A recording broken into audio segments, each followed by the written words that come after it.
Hey everyone, it's Russ of AquariumX here, and today I'm here with Mo of Crystal Colubrids. We're going to talk about lots of lovely things. They have beautiful snakes over at Crystal Colubrids, and they also raise rodents, and they've been doing some interesting experimentation for a while now with bioactive enclosures for rodents, which I think is absolutely fascinating. So, welcome, Mo. Hey Russ, thanks for having me. Yeah, I've been really excited about this since we talked about it. In fact, since I saw a post you did on Instagram about that. When was that? When did you start doing this? Oh, wow. The bioactive keeping, you mean, for rodents? Yeah, the bioactive keeping. Mm-hmm. Gosh, I feel like it's gotten up on a year at least. That's what I seem to remember. It's been a good bit. So. Yeah, it was like sometime last spring when you did that post, I think. And then I immediately messaged you and said, "Oh, this sounds so awesome. I want to talk to you about it." I was like, oh, I have no idea what I'm doing. but it's been in the works for a year, and you've had some experience. You've got some information to share with us at this point, so this is great. And so let's back up just a little bit. I'm going to open up the comments here, and I wanted to talk about, first of all, just how you got into the reptile hobby, and that brought you into the rodents too. Mm-hmm. So can you start out there and kind of tell us how that started? Sure. Well, I think like a lot of folks in the hobby, I've always liked reptiles. I was always out and about catching garter snakes or flipping logs for newts. I had like a leopard gecko when I was 10, but I had no idea what I was doing. And I have to say, I don't think I really got into reptiles until 2017, when I was finally like in a good place and I could get my own. I didn't have roommates that were gonna kick me out because I had a reptile.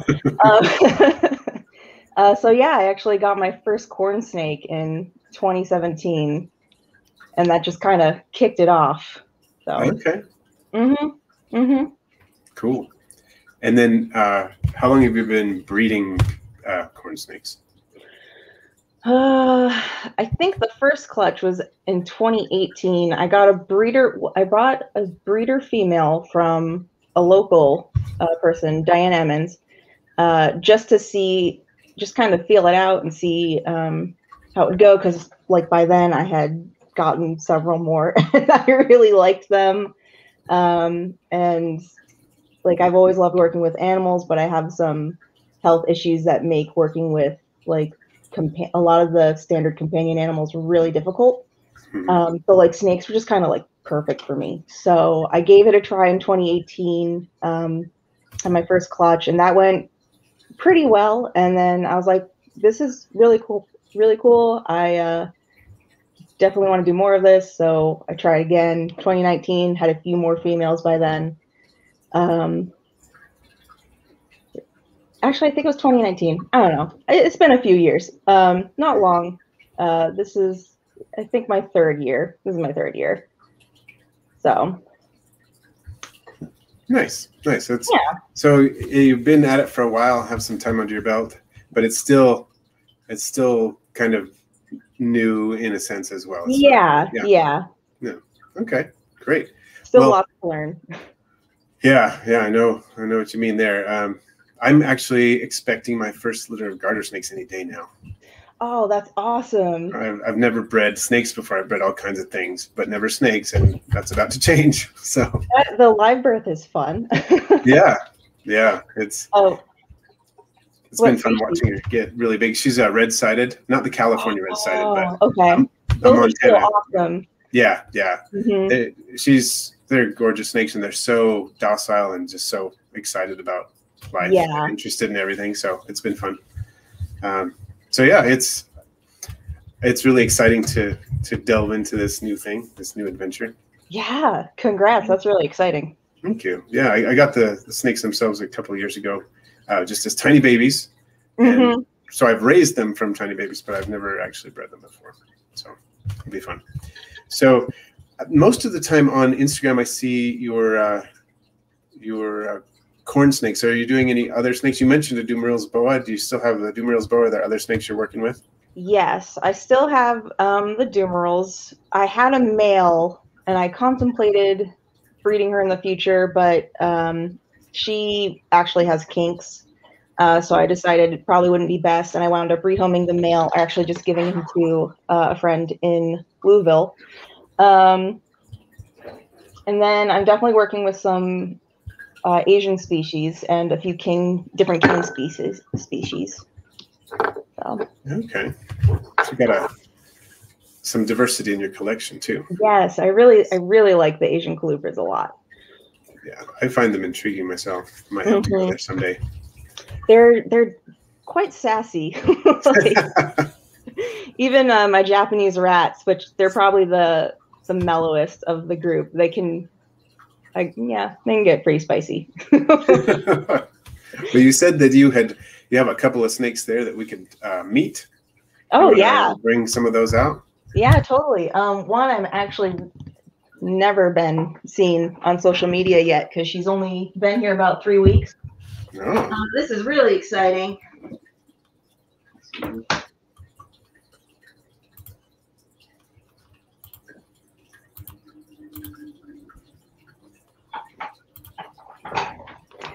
So this is my captive bred, Goniosoma janseni female from a local keeper that works with our zoo. Wow, look at that pattern. Yeah, I don't know. Yeah. She is incredible.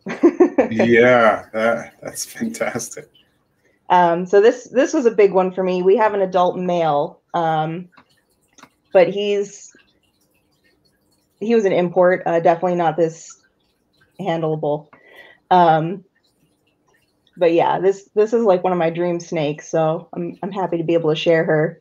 Oh yeah, she's beautiful. Is she kind of inflating her throat? Was she doing that? She is. She's given her defense display or threat display. Cool. Hi, there she goes. That's pretty cool.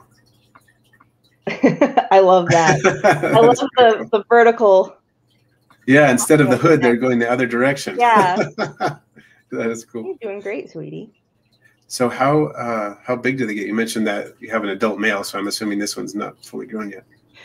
Yeah, she's getting up on a year, so still pretty young. But they get pretty big.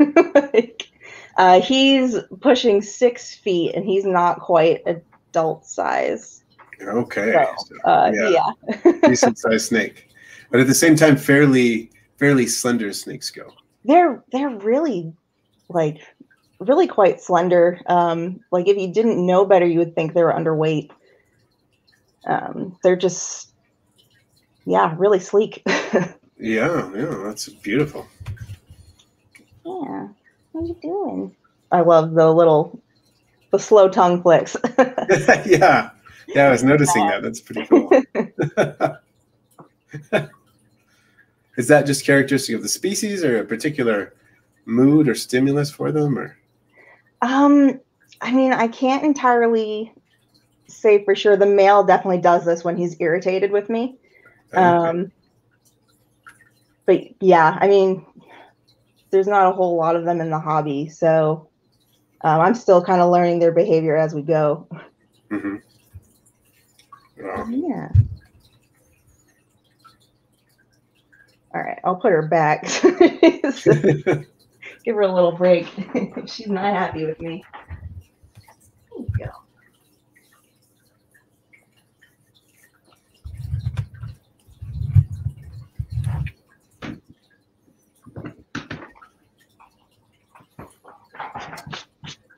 And then I do have my female Japanese rat snake up here if you'd like me to pull her out. Sure. Yeah, let's take a look. All right.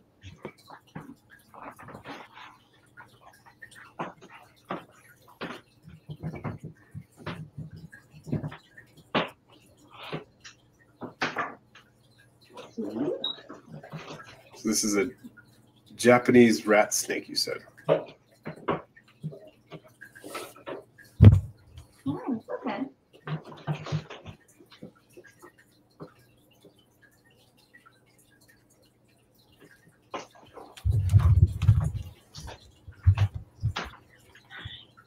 Yeah, to be more specific, she's the Kunashiri lookout.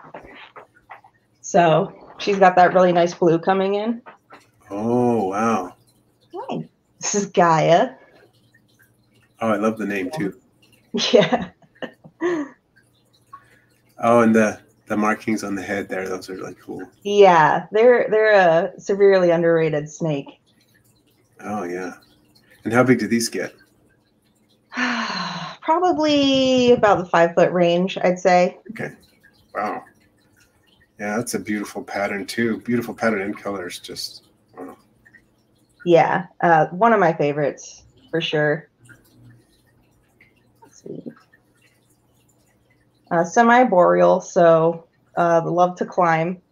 I'm working on a homemade. I'm kind of hoping to go like 5 feet tall by 3 feet wide or 4 feet wide, kind of thing for them. She's been pretty difficult. They're more timid species, so she hasn't handled her upgrades very well so far. But eventually, I'd love to move her up and do a really cool arboreal setup. Oh yeah, that would be fantastic. I love the look of an arboreal setup. Getting to see a snake like that in there, probably a pretty active snake. Oh, very, yeah. Yeah, that would be really cool. Yeah, our male is out and about all the time, and I love it because, like, he's out when I'm awake. So yeah, that's something I love. Also. It's beautiful when you get a snake that is actually active and visible when you're active and yeah. That is really cool. She seems fairly relaxed too. Yeah, she's getting there.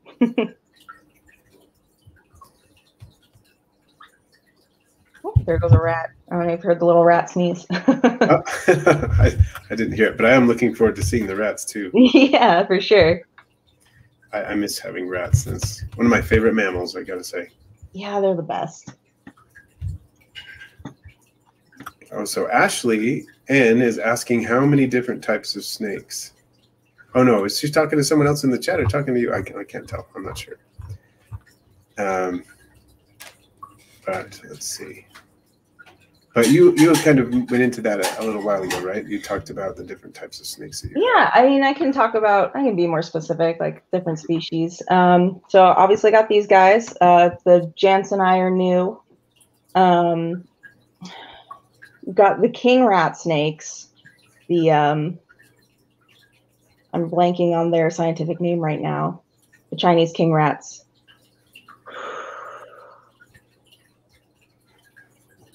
Yeah, I forget. I'm having a moment. No, that's cool. We got those, and we've got a Russian rat that we got last year, a little female. And that's it for the Asian species right now, but there's, a ton more I want to get when space allows. And then we have a few king snake species. We have the Leonis, the Mexican black king, and we should hopefully have a clutch of those this year. Oh, awesome. Yeah, really looking forward to that. And then we also have the Tarahumara mountain king snakes. Oh. The really cool tricolor, red, white, and black mountain species. I love those. Oh, yeah. Mm-hmm. Okay. Wow. And then, of course, all the corn snakes. Corn snakes, so, yeah. Cool. So, yeah, that was a nice collection there. There's so many more that I want, though. Oh, yeah. I understand that. There's just too many, amazing species out there.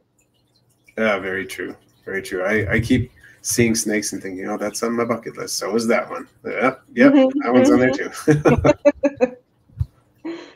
Garters are definitely on my list. Oh, yeah. I'm really, really glad I decided to take the plunge into garters. They're so cool.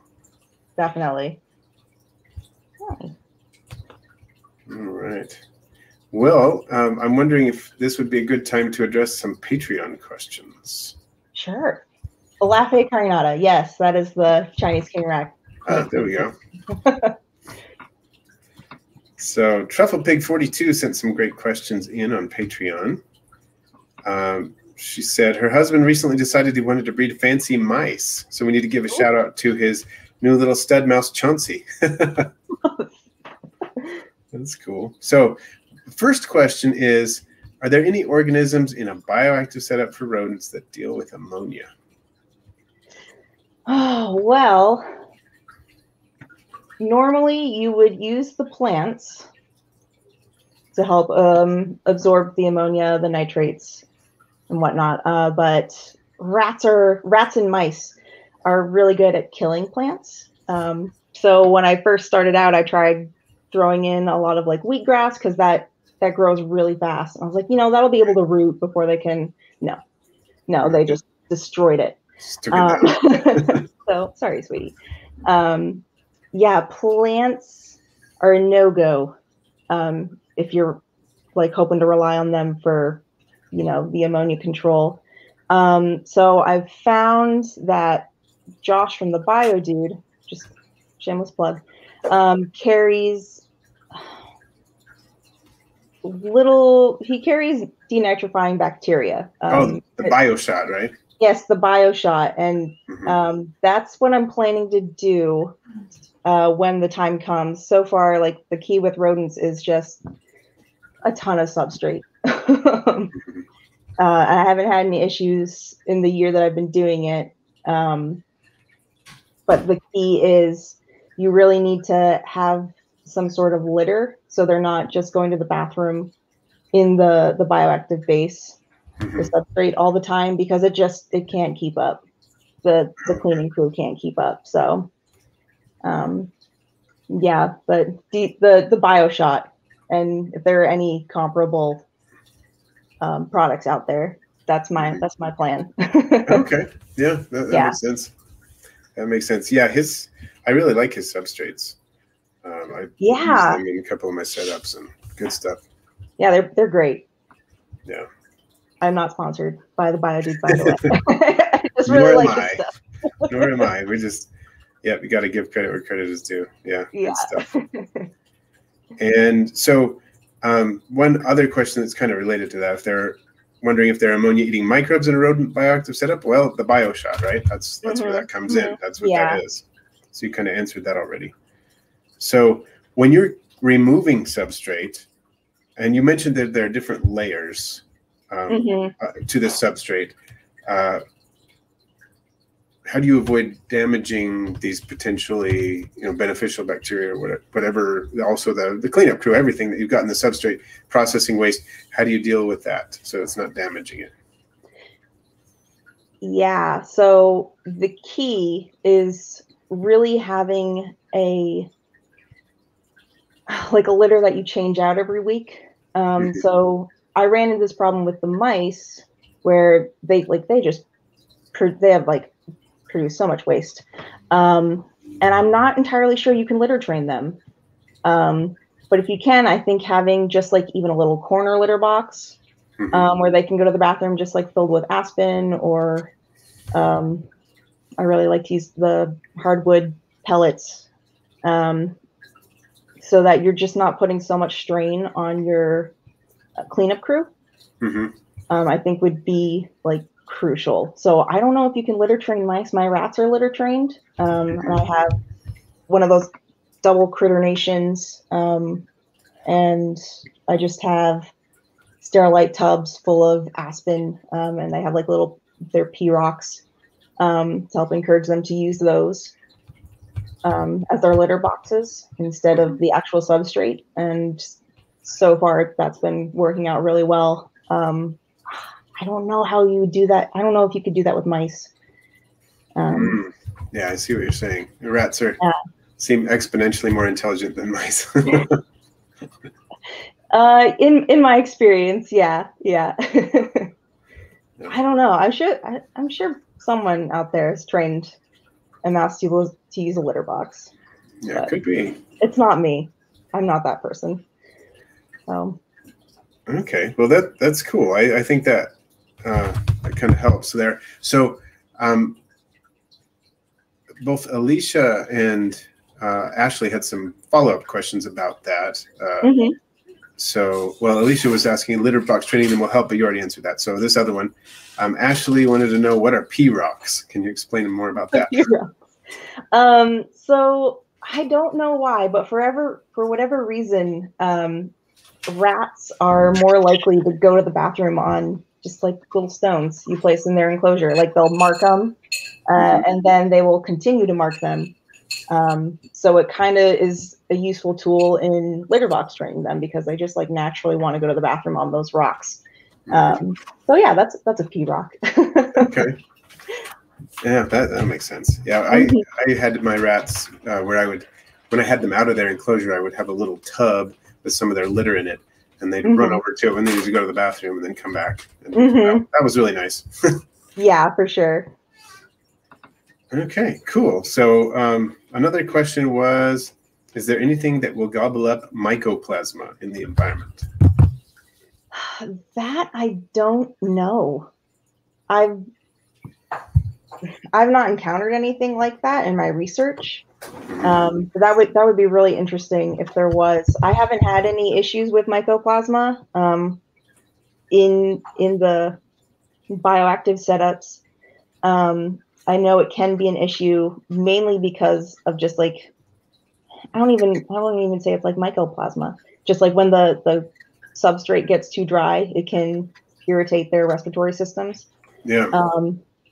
But like you have to keep it damp for the CUC anyways. So as long as you're staying on top of that, it really hasn't been. I have not seen any respiratory irritation at all since I switched to bioactive. It's been great. Oh, well, I would love to hear, if you don't mind sharing, just kind of from the ground up, how you build a bioactive setup in terms of the substrate you use and the different layers and the cleanup crew and all that stuff. Sure. It's actually pretty similar to how you'd build like a temperate bioactive vivarium. So I used primarily cocoa coir for the substrate, but I did mix in some organic topsoil, just in case I did wind up with like plant life. And I did a good bit of sphagnum moss just to help retain moisture, and also to just like, I don't know, help with the consistency of because the cocoa coir is just like so fine, and right. It really just helps keep it together and help keep their burrows intact, because they love to burrow. So did I add any mulch? I think I did add a little bit of mulch. I think orchid bark is what I added. I don't have, my rats aren't huge chewers, so I didn't have to worry about them eating that wood. Although I think orchid bark is safe, and that's why I went with it. Yeah, you got to be careful about the plants and the woods you give them. Right. Because, yeah, they gnaw. Definitely. Okay. And then you were mentioning that you put kind of a litter layer in. Is that separate in a box all the time, or do you put like a... Yeah, so for my rats, because they have the double criternation, are you familiar with that cage? I've seen them, yeah. Okay. I think I may have actually had some in the past, something like that anyway. Yeah, they're pretty tall, and they have those different shelves that you can add. So what I did is I switched out the little plastic pans that go on the shelves, and added just like Sterilite 28 quart tubs. So there are a couple of those as you climb the cage. So yeah, those are their litter boxes, essentially. I know I could do like little corner boxes, but just easy for me to change out the entire substrate. Yeah. Every so often. Where are you going? You gone? Can see the tail. Yep. Are you in my shirt? Oh, she's on the chair. Hold on one sec, while Yeah, sure. There we go. There we go. And what about the cleanup crew that you use there? For the cleanup crew, I pretty much use what I would use for a temperate vivarium, except because the mice or the rats love to eat insects. I use dwarf species of isopods. So I use the dwarf whites and the dwarf purple to help, aerate the soil in the deeper parts of the base. Because I have a 16-inch plexiglass base that I built for the Critter Nation. So it's pretty deep, pretty deep substrate. And then of course I have the temperate Springtails. I got several cultures going because I always top it off every week because it's going to take them a while to get truly established in something that large. Yeah. And then every now and again I will throw in the mealworms, although they don't hang around. They're like my favorite cleaners for temperate setups, but the rats love to eat them, the rats and the mice. So they don't last long, but I throw them in hoping they will establish at some point. Yes. Okay, so Ashley, question: could you use powders as enrichment for them as well? So absolutely. Like powdered, yeah. Yeah, they will eat them. So if you love your powders and you don't want them to get eaten, don't use them. But yeah, if you're just like strictly for enrichment for your rats, then yeah, like they will love those. Yeah, that makes sense. I was thinking, yeah, most isopods of any size would probably just become snacks. Yeah. I remember giving my hamster like grasshoppers when I was a little kid, and she loved that. So totally. Yep. Okay. Alicia was wondering if a concrete mixing tub would be deep enough to use for the substrate inside the Critter Nation. I think that I'm not sure how deep they are, but I think you could make that work. I think they're at least like 5 inches, right? I'm not sure. I recently joined a actual Facebook group, and this is all they do. It's bioactive mammal keeping, and then I found bioactive and naturalistic rodent, rat setups. So there are a couple of Facebook groups, and I believe I have seen some people use the cement mixing bins. My only issue is that like your rats could chew those. Of course, they could chew like plexiglass too. Right. But I haven't had any issues with that. Whereas they do chew their like plastic hides. Okay. So yeah, but I would definitely give it a try. That's a way cheaper alternative than plexiglass. And I was thinking maybe you could also do like a rat safe wood. I was considering trying that because that'd probably be cheaper. Especially if you probably have to use poly on it. With the food grade poly. But I'd still think that'd be cheaper than the acrylic, but I just want to be able to see their burrows and stuff. So well, that is definitely an attraction to being able to see through. And you can probably also see to some extent how the cleanup crew is doing at different levels of the substrate, and that's informative too. I have a question for you, something that just occurred to me. In my bioactive enclosure, this is right next to me here, I've got a leopard gecko with plenty of powders of all different colors, but also I've got the superworms and the superworm beetles in there. Now, I'm sure rats and mice would find superworm larvae to be a delicious snack, just like mealworms. But the beetles are quite distasteful, and I'm just wondering if that would be a danger to the rats and mice, or if that would keep them from actually eating the beetles, and the beetles could actually do some of the work, because they eat a lot of the gecko poop. They really do. Yeah, no, they're fantastic. I think I've honestly had that thought as well, which is kind of why I just keep putting the mealworms in. I'm like, please, I hope you like pupate and become beetles, because I have a feeling the rats aren't going to eat you. But of course, none of my larvae, even if they did pupate, like they wouldn't last long after that.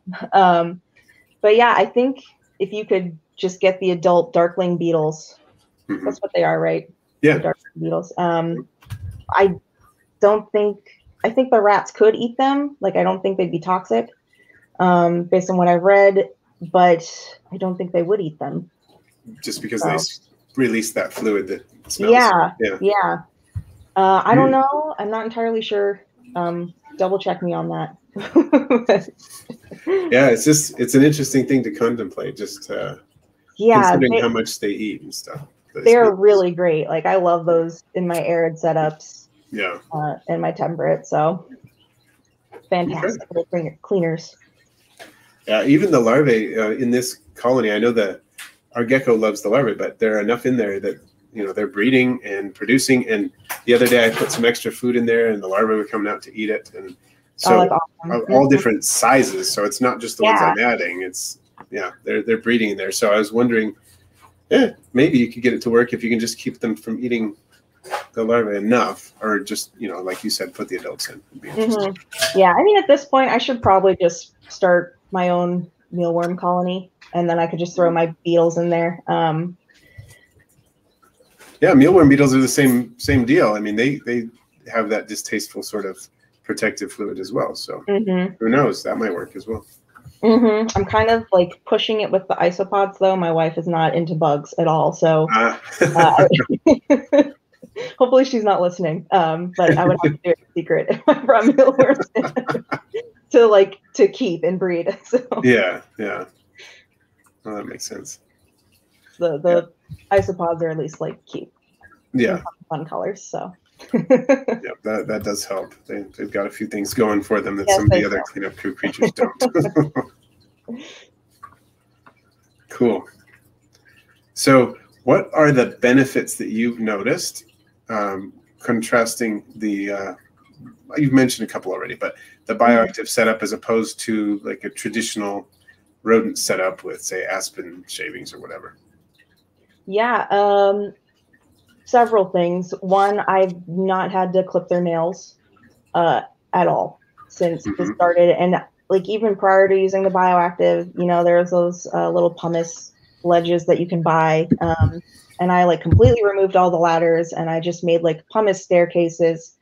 But it didn't wear down their nails like the bioactive does. Like they're just constantly digging and like I have sticks in there for them to climb and it's like fantastic. I've not had to touch their nails and I love it because trimming a rat's nails is like not fun.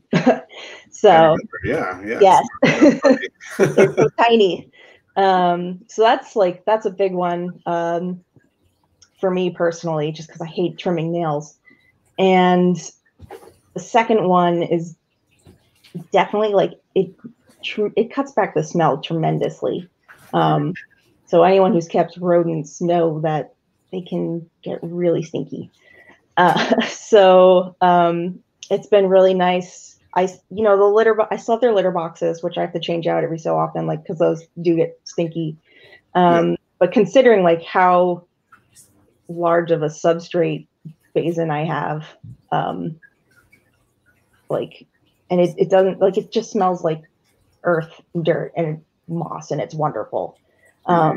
So I love just walking into the room and the rodent room, and it just smells like cocoa coir. That's fantastic. So like huge plus for me. And then of course it's like so much fun for the rats. Like they have a permanent dig box. I'm always growing like wheatgrass and little Tupperwares, and then I'll uproot it and throw it in their substrate basin. And they just go wild. They're always digging, always burrowing. I felt bad because I had to turn their soil today, and they had some pretty elaborate tunnels that I had to collapse.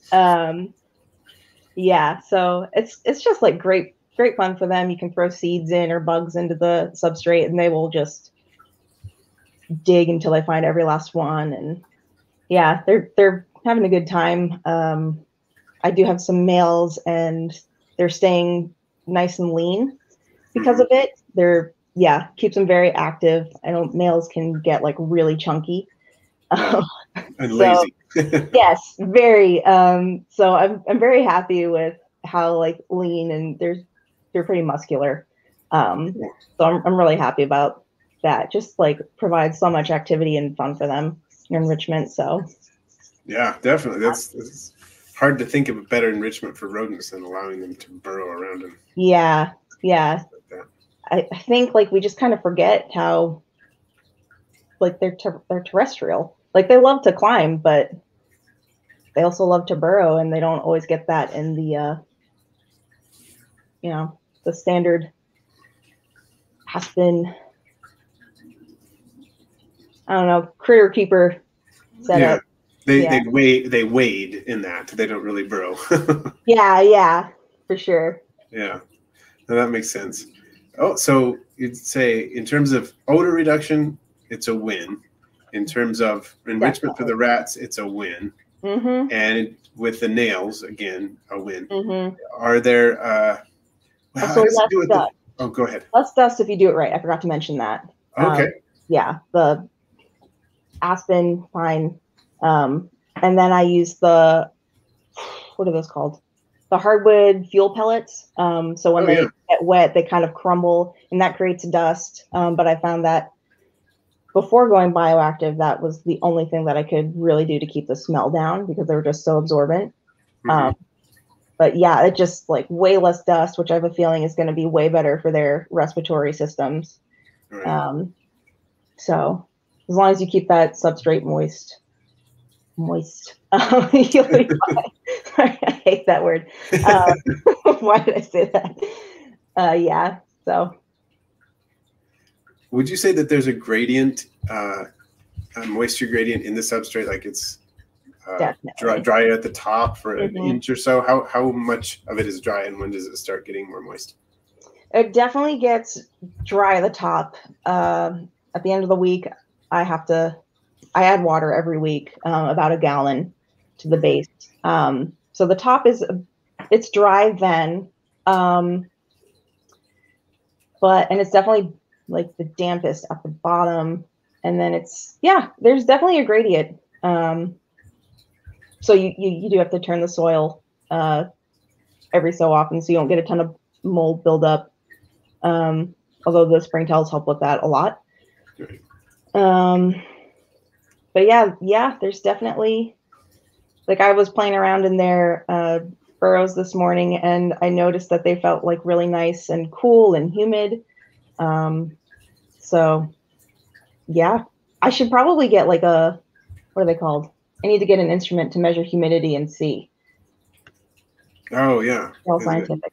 I always get confused between hygrometer and hydrometer, but it's one of those two. Yeah, one of those. Yeah, I should actually do that and see how the humidity varies depending on depth. So I've definitely noticed just by touch and sight. Yeah, and I'm sure that's beneficial for them to have a humidity gradient too, just like it is for reptiles. Yeah, I would think so, given how sensitive they are. So you mentioned that you have to use dwarf isopods to keep them from being munched on. Mm-hmm. And then you add the temperate springtails too. Mm-hmm. Do you know which species of springtails you're working with? I'm not sure. I did at one point, but I've forgotten since then.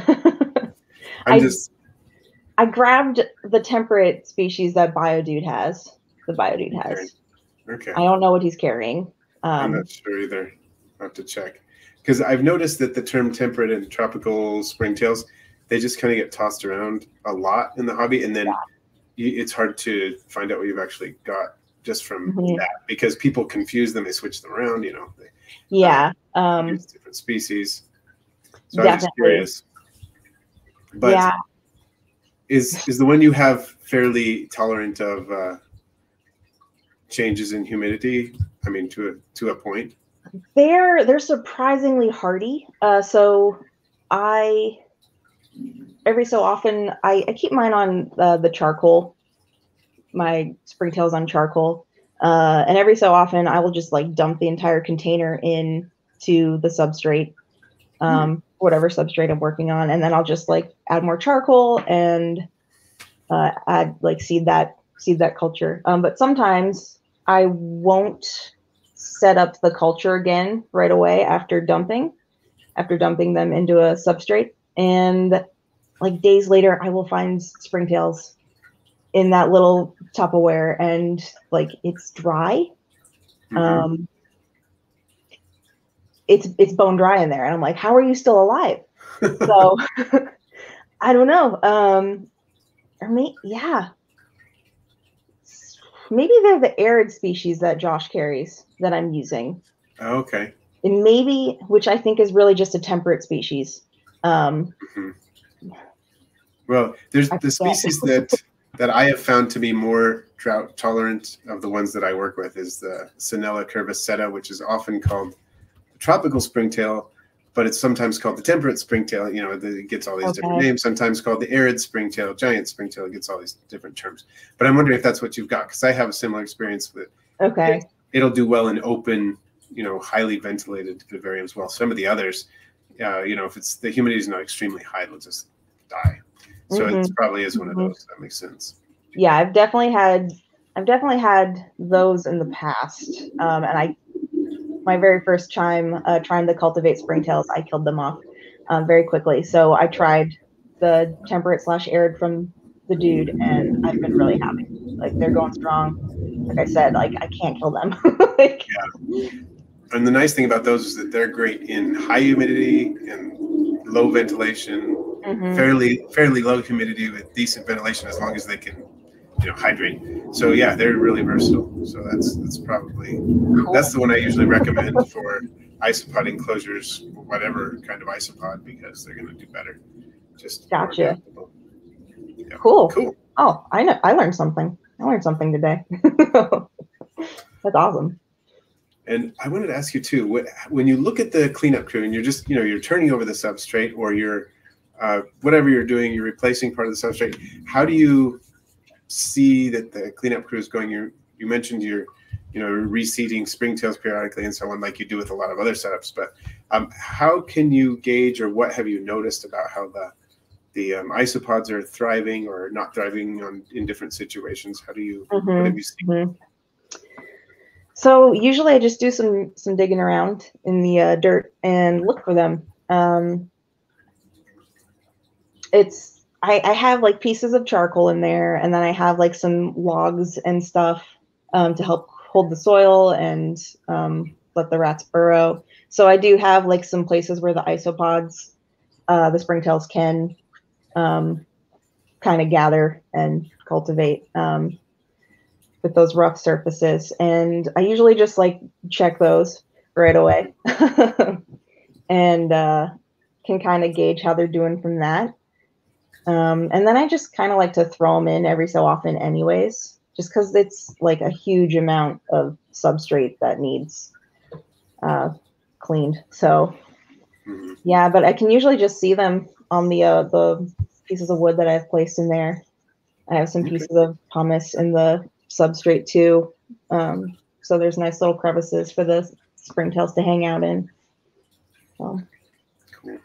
Do you notice them gathering on particular things like uneaten rodent food or anything like that where they'll gather? Or, you know, I haven't. I've definitely noticed they will gather at the little rat turds that do fall in there.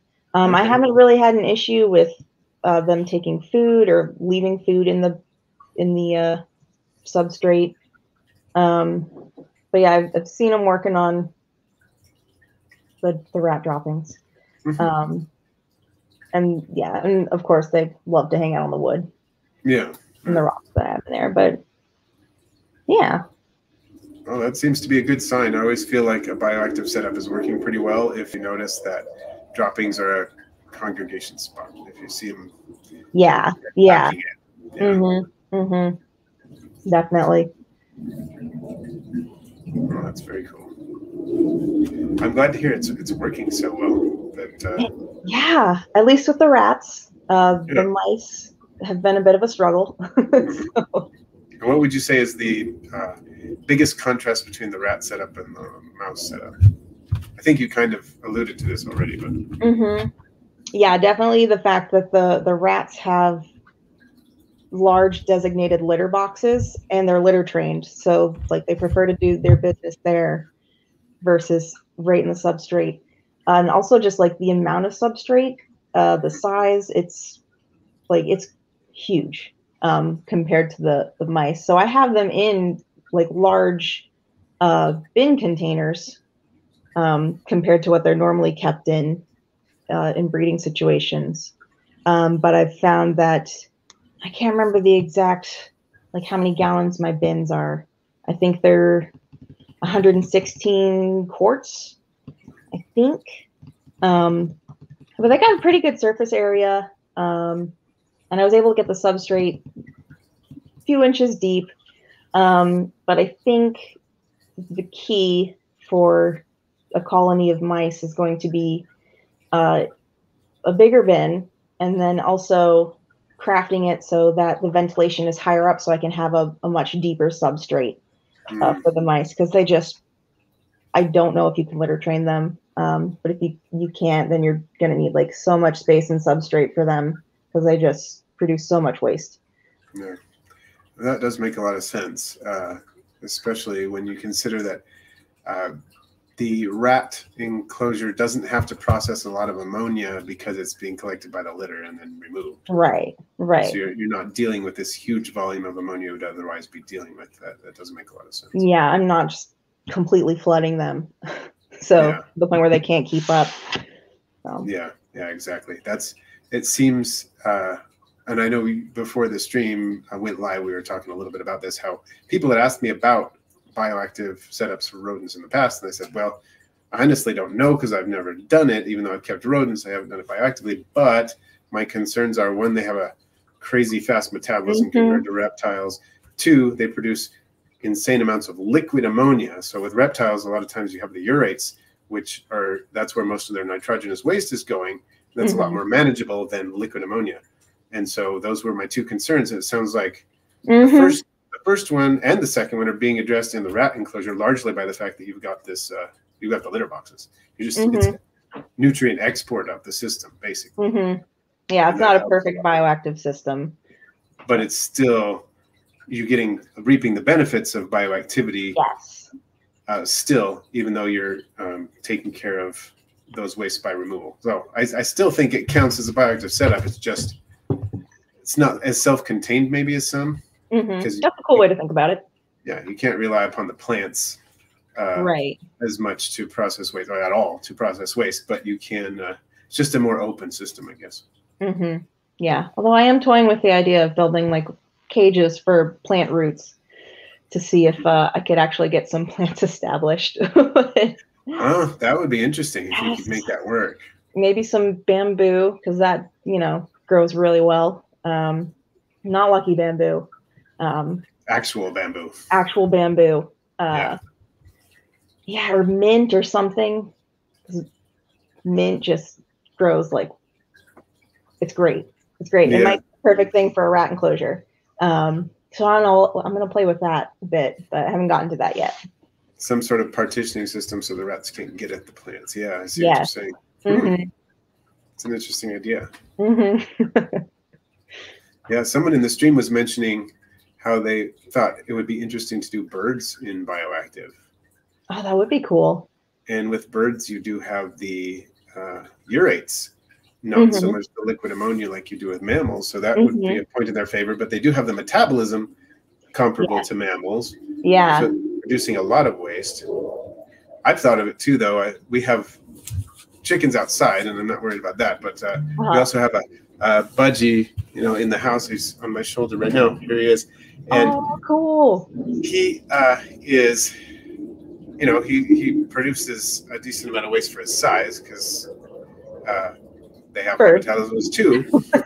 and sometimes I've thought about putting some kind of setup where you have some sort of screen on the bottom of the enclosure where the waste can fall down and land into a big dairy cow enclosure where they just eat everything, because they're such fast breeders, and they eat everything. I mean, if I have a pinky mouse that nobody wants, I just throw it in with my dairy cows and it's gone. Oh my goodness. They just eat it so fast. So nice. I'm wondering if something like that might be tenable. I don't know. That'd be really cool. I would love to see if you try. Yeah, if I try it, I'll definitely put it out there. I feel like you were saying.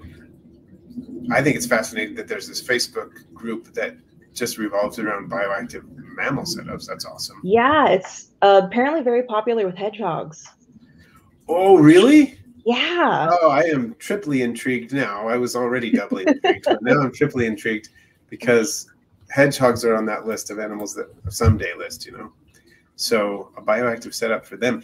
They don't have quite the metabolism of, say, rats or mice. I mean, they're still mammals, but they do take pretty large poos. So yes. Yeah. I don't know.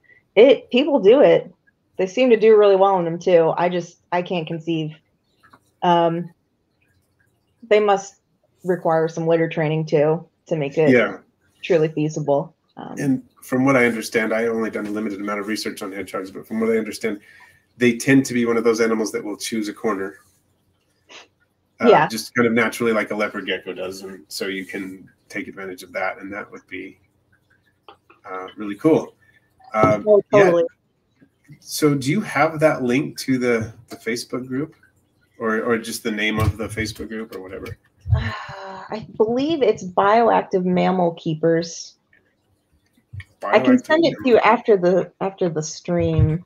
Okay, and I can put it in the description or in a comment or something. Yeah, absolutely. They're fantastic. I'm going to put the name Bioactive Mammal Keepers in the chat there, so it's somewhere. Yeah, I'm going to check real quick. Bioactive and naturalistic mammal setups. Oh, bioactive and naturalistic mammal setups, you said. Yes. The header is a cute little hedgehog, so. Cool.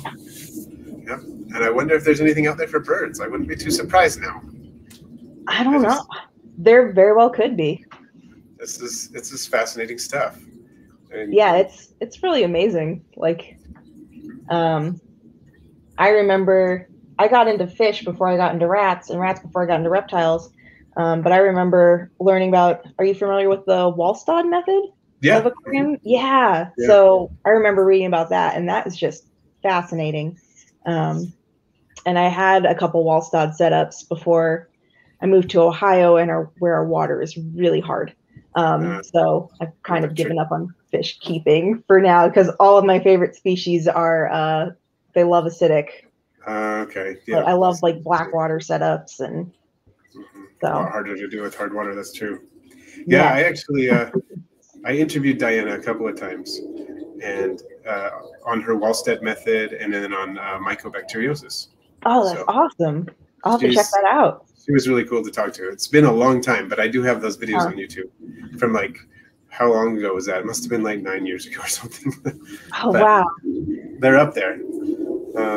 Yeah, that was, it's very fascinating wherever you can find something that is, approaching a natural balance. It's really fascinating. Yeah, absolutely. Just like a self-contained ecosystem. Like, it's incredible. So that definitely kickstarted my interest in the bioactive stuff, for sure. Mm-hmm. Yeah, when I remember that kind of the whole idea of an ecosystem has always been something I've been interested in. I did fish long before I did, a lot of other things. At least on YouTube, I've always kept different things, but on YouTube I started with just fish. But I attended at a greenhouse. They had this presentation on bioactive setups for dart frogs before bioactive was really very popular. And cool. I was just floored. And I remember literally goosebumps, just thinking, this is a game changer. This is I just got goosebumps like thinking about it. That's so cool. And so it's really fun to see people like you branching out into something a little different from what I've seen before, and a lot of us have seen before. I think it's fantastic that you're doing this, that we get to learn more about it. It's really cool, especially it's really cool how big it's getting, and also that we have resources like Josh's Frogs and the Bio Dude, who now have like the isopods, and they substrates like all made up for you, so you're just like ready to go, and like it's great. Yeah, it really is. Yeah, because I remember older keepers talking about how they would literally just like go out and grab dirt from their yard to keep their reptiles on, and I'm like, no, I couldn't. Like, I hate to do that. So, and there's so many unknowns when you do that too. Yes, for sure. And I've heard success stories, fantastic success stories with that method, and spectacular failures. You get both.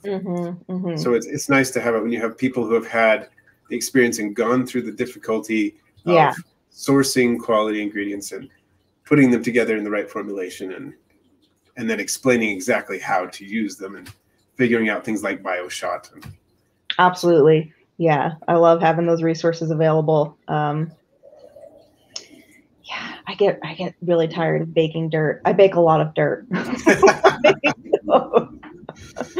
Yes. Yeah, I know that feeling. That's one of my kids gets his pocket money by helping me. Well, two of them do actually, helping me with my various critters, and one of them has that job: cook dirt, cook leaves.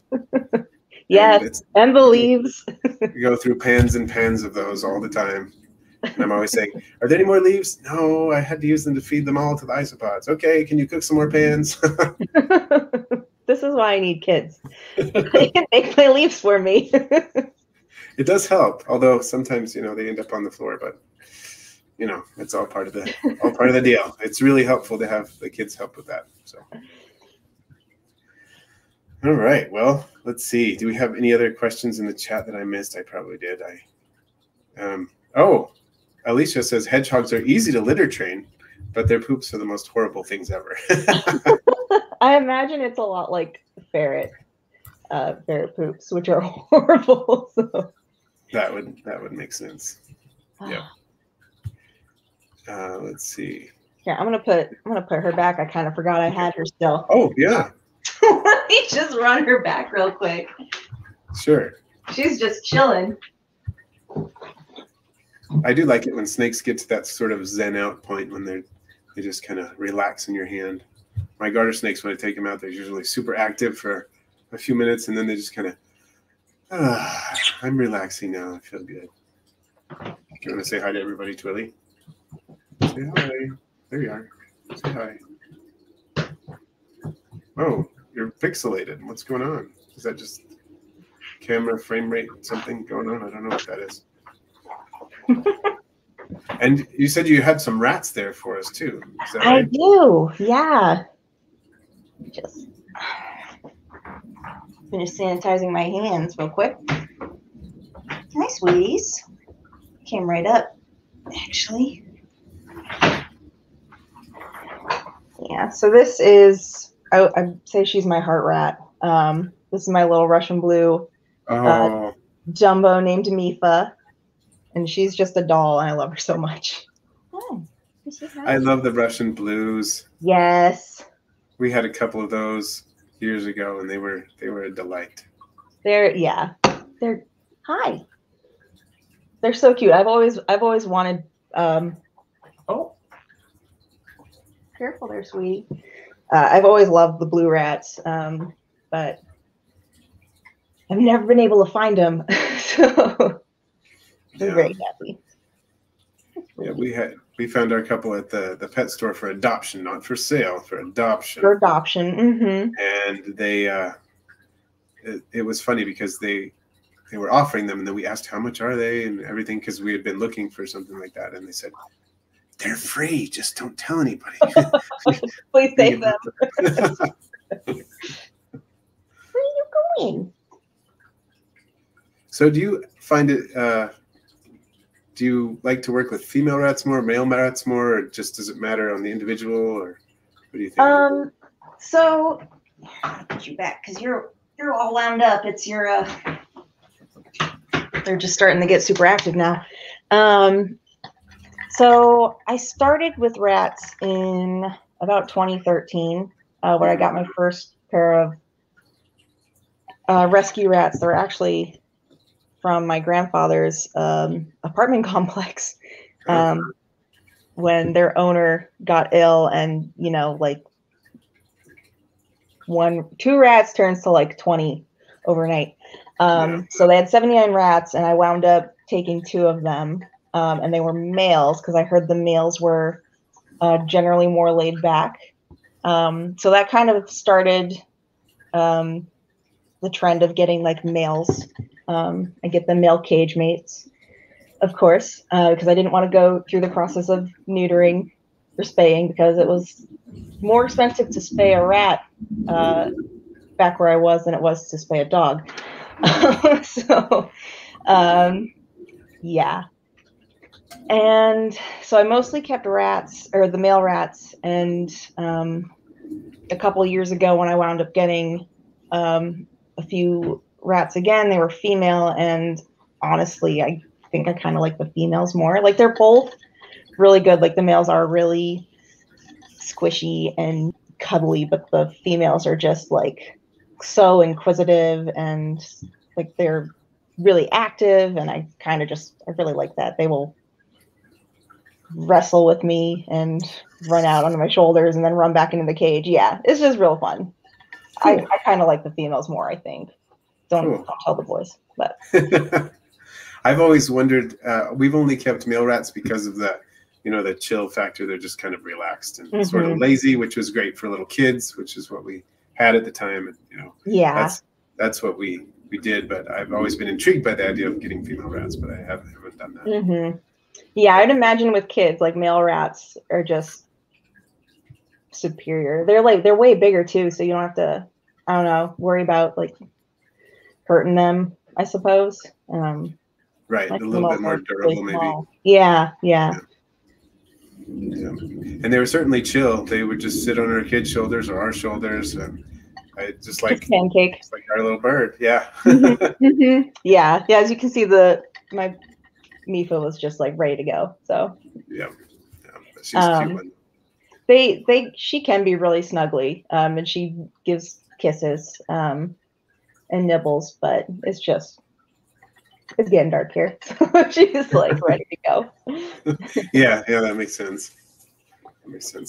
Looks like we've got a question here from Therapon Hunter saying, wonder how to properly install a heat mat while having a polystyrene background, how to avoid it melting.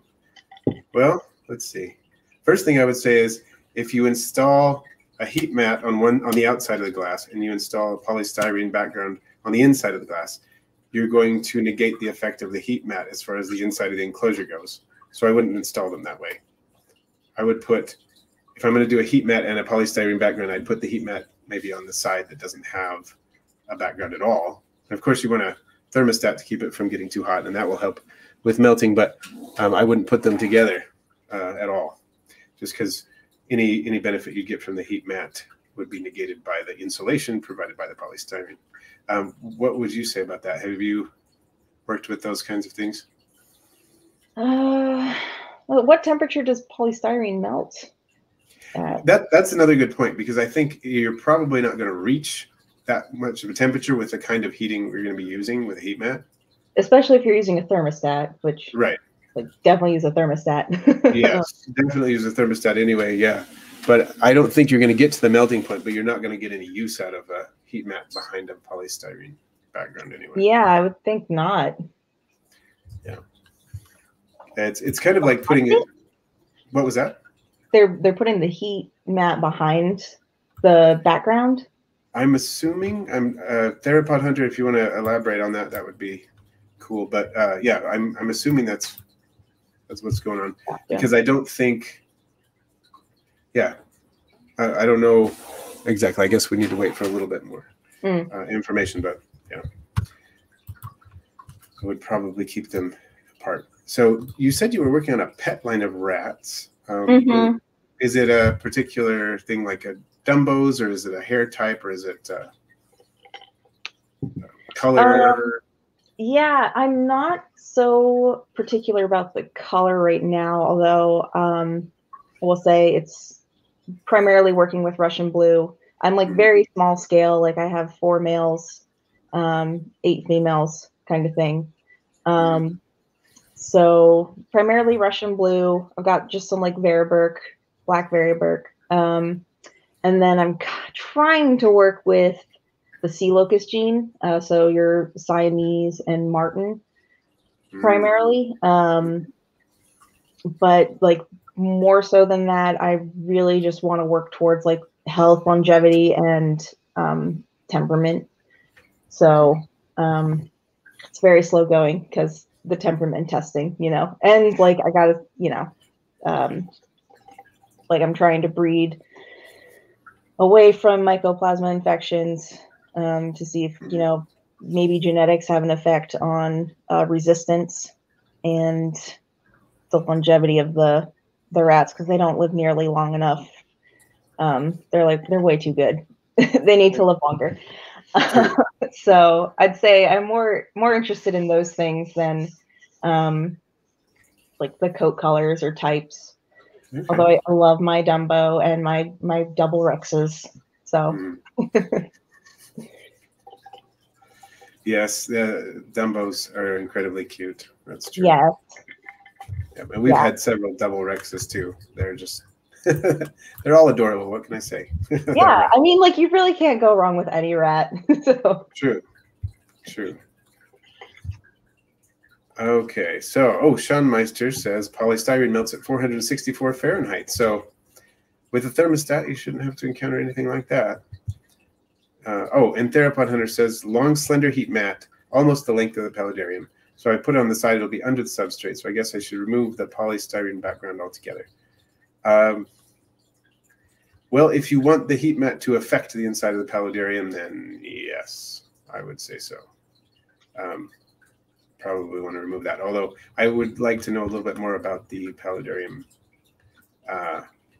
before I say a whole lot, because I'm not quite clear on what's going on there. But yeah, I'm curious to know the size and what they're keeping in it, and yeah, that'd be good. Halogen bulbs are fantastic for that kind of thing, though. Yeah, I'm really enjoying using just a lamp to heat my garter enclosure, it being bioactive setup, and it works great. Garters, of course, being a diurnal snake, love it. They're always under the basking lamp all the time, and it just makes it more fun, and probably feels a lot more natural for them. Yeah, I would imagine so. I'm working on switching our adult breeders over to halogen bulbs, which is a project. Figure out how you want to keep your reptiles before you get like 100 of them. Because now I'm trying to switch over from racks with heat tape to big old 4x2 PVC enclosures with halogen bulbs, and it's so slow going. I can imagine. But yeah, I've managed to switch over the Mexican black king snakes, and they're fantastic. They're doing fantastic. Like I love seeing them. They'll bask in the middle of the day. Awesome. Yeah, and it's just so cool. Like behaviors I wouldn't normally see in them. Of course, I was keeping my Mexican black king snakes in the exoterras anyways. So, but I wasn't doing the halogen bulbs. So they got a big old space increase and a different heat source, and they just seem way more active with it. It's been pretty cool. That is cool. I think it's interesting to see how many species we don't think of as basking species that will bask when presented with. Yeah. It's been really neat. So I'm looking forward to see how like the corns and the different Asian species do. So yeah. My Japanese rats definitely. I mean, they definitely bask, but they're diurnal, so that's kind of a given. But yeah, that makes sense. Yeah, it's my morning geckos constantly bask. They love it, and they're supposed to be nocturnal, but right, yeah, bask all day. So it's interesting to see how that all works. Yeah, it definitely is. So Theropod Hunter, is that 90 by 45 by 90 centimeters then? I think if I remember Theropod Hunter, you'd probably be using centimeters from where you're located. And it's a community enclosure for invertebrates. So I guess it depends cool. on the type of invertebrates you got in there. But yeah, I definitely would put it on the side with invertebrates, because when you get invertebrates feeling too warm, they'll tend to burrow they'll burrow down and hit the heat mat and then cook themselves, not realizing that that's not going to help them, because they don't have that level of cognition. They just have the instinct to burrow down when they get hot. So definitely put it on the side rather than the bottom. Yep. Okay. That's awesome. I never would have put that together with the invertebrates. And not all of them will do that, but enough of them do that. It's kind of a general yeah, I'd imagine like a lot of the isopods that we're keeping would probably behave that way. Yep. Yep. And a lot of things like scorpions, millipedes, whatever, will do that. So. Cool. Wow. Not that I can have bugs. But except for a few isopods, right? Right. The isopods are cute. I would love to get a millipede one day. They're pretty cool. I'm fortunate that I can keep a wide variety of invertebrates, but there are a few I can't keep. Can't keep tarantulas. Can't keep roaches, things like that. I'm not allowed to have those. It's a good thing we have so many options, though. Like yeah, that's invertebrates. So that's how I try to think of it. If I can't have roaches, I can't have tarantulas. That leaves everything else on the table, theoretically. So most abundant thing on the earth, invertebrates. So yeah, exactly. So I've got all kinds of creatures that I can keep that I haven't even thought about yet. Wow, this has been really cool. I feel like I've learned a lot about how this works with your setups, and we've got to meet some amazing snakes, and got to meet a really cute rat too. It's been fun talking to you. Even though she ran away pretty fast, but she's so cute. She's rambunctious. And it's been great to talk to you about all of this. You have some great ideas and some great things going on. I really appreciate you coming. Absolutely. This has been awesome. So when people want to look for you, I do have the ticker tape here, Crystal Colubrids on Instagram or Facebook. And it came to me later. That's why some people were using Crystal. They assumed your name was Crystal because Crystal Colubrids.